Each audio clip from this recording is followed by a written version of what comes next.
Pan de vida. El mensaje que traigo para hoy lo he titulado Fe como un grano de mostaza. Leemos en el Evangelio de Mateo, en el capítulo 17, los versículos 18 al 20. Dice así: y reprendió Jesús al demonio, el cual salió del muchacho, y éste quedó bien, quedó sano desde aquella hora. Viniendo entonces los discípulos a Jesús aparte, le dijeron: ¿por qué nosotros no pudimos echarlo fuera? Jesús les dijo: por vuestra poca fe, porque de cierto os digo que si tuvierais fe como un grano de mostaza, diréis a este monte: pásate de aquí allá, y se pasará, y nada os será imposible. Muchos hermanos creyentes no entienden bien cuando Jesús habla de la fe y se refiere a un grano de mostaza. Tener fe como un grano de mostaza significa, en primer lugar, que en todos Dios deposita una medida de fe. Eso lo vemos en Romanos capítulo 12, verso 3, y eso ocurre cuando nos convertimos, lo que quiere decir que debemos convertirnos primero al Señor, nacer de nuevo, para recibir esa medida de fe. Nadie que no crea y acepte el sacrificio de Cristo y lo reconozca como Señor y Salvador puede recibir esa medida de fe. En segundo lugar, significa, no es que nuestra fe sea como un grano de mostaza de pequeña, sino que al entregarnos Dios esa medida de fe, nuestro trabajo es que crezca y se desarrolle. Esto significa que al convertirnos al Señor se comienza con una fe pequeña, pero se irá desarrollando en la medida que nosotros hagamos nuestra parte. En Marcos capítulo 4 versículos 31 y 32, Jesús, hablando del reino de Dios, también emplea la semilla de mostaza como ejemplo. Dice: el reino de Dios es como una semilla de mostaza sembrada en la tierra. Es la más pequeña de todas las semillas, pero se convierte en la planta más grande del huerto. Sus ramas llegan a ser tan grandes que los pájaros hacen nidos bajo su sombra. Jesús empleaba muchas historias, muchas ilustraciones o parábolas para enseñar a la gente, y que hasta la gente más sencilla podía entenderle. Jesús quiere aquí transmitir que una semilla que no es plantada, que no es cuidada, que no es regada, tiene potencial dentro de ella, pero no produce fruto.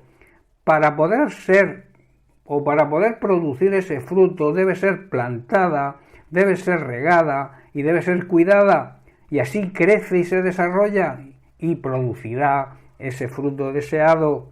En Romanos 10, verso 17, Pablo nos da la clave de cómo tiene que ir incrementando, creciendo esa fe.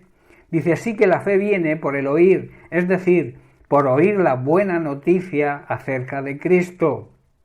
Hermanos, la fe va creciendo, va desarrollándose al tener un contacto directo y diario con la palabra de Dios, al leerla, al meditarla y al escucharla. Esto significa que debemos tener una buena relación de intimidad con Dios y con su palabra. En definitiva, cuando la Biblia habla de la fe como un grano de mostaza, se está refiriendo a que la fe hay que hacerla crecer y desarrollarse a través de nuestra cercanía con el Señor. Esa es nuestra parte y terminará convertida en un árbol frondoso, como explica Jesús en la parábola. Hermanos, debemos desarrollar nuestra fe para que el Señor no tenga que decirnos lo que le dijo a sus discípulos: por vuestra poca fe, porque no habéis desarrollado vuestra fe no ha crecido. En Hebreos capítulo 11, verso 1, el escritor define lo que es la fe. La fe, dice, es la confianza de que en verdad sucederá lo que esperamos. Es aquello que nos da la certeza de las cosas que no podemos ver. La fe, hermanos, es tener la confianza de la verdad del Evangelio y también tener la certeza de que Dios es fiel y que siempre obra, aunque nuestros sentidos físicos no lo perciban. Si Dios y su palabra lo dice, yo debo creerlo. Esto es fe. En Santiago capítulo 2, verso 14 leemos: hermanos míos, ¿de qué aprovechará si alguno dice que tiene fe y no tiene obras? ¿Podrá la fe salvarle? Hermanos, la fe se demuestra actuando sobre ella. En otras palabras, hay que demostrar que lo que decimos es lo que creemos, y ese creer nos va a conducir a hacer buenas obras. Y ahora leemos el versículo 20 también de Santiago 2 que dice: ¿Mas quieres saber una cosa, hombre vano? Que la fe sin obras es una fe muerta. Hermanos, la fe sin demostrarla con acciones, con hechos y además haciendo buenas obras, es una fe muerta, es una fe inútil, es una fe que no sirve para nada. Bien, hermanos, pues hasta aquí el mensaje de hoy. Bendiciones para todos, un abrazo.